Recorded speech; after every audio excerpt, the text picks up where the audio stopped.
to 6580. This is our room. All right, here's the bathroom. It's very spacious. And this is our queen size bed. You can customize it. They can separate it out and make it 2 double beds or a twin. We have some nice artwork, a TV that gives you all the information you need. And as you can see, we have a lot of cabinet space in my office for if I do some editing for later on. What's up? And this must be where the emergency stuff is located. All right.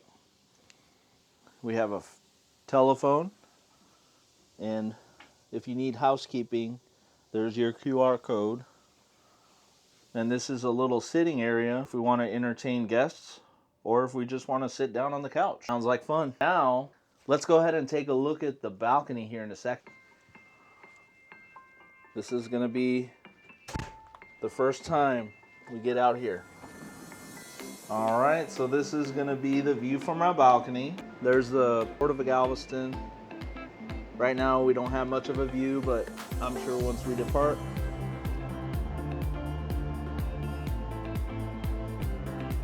This is the lighting situation when all the lights are on. As you can see, it's fairly bright in the room. We'll see how it affects us when we're on the ocean in the nighttime. And we're still waiting to shove off. We're staying in the forward section of the ship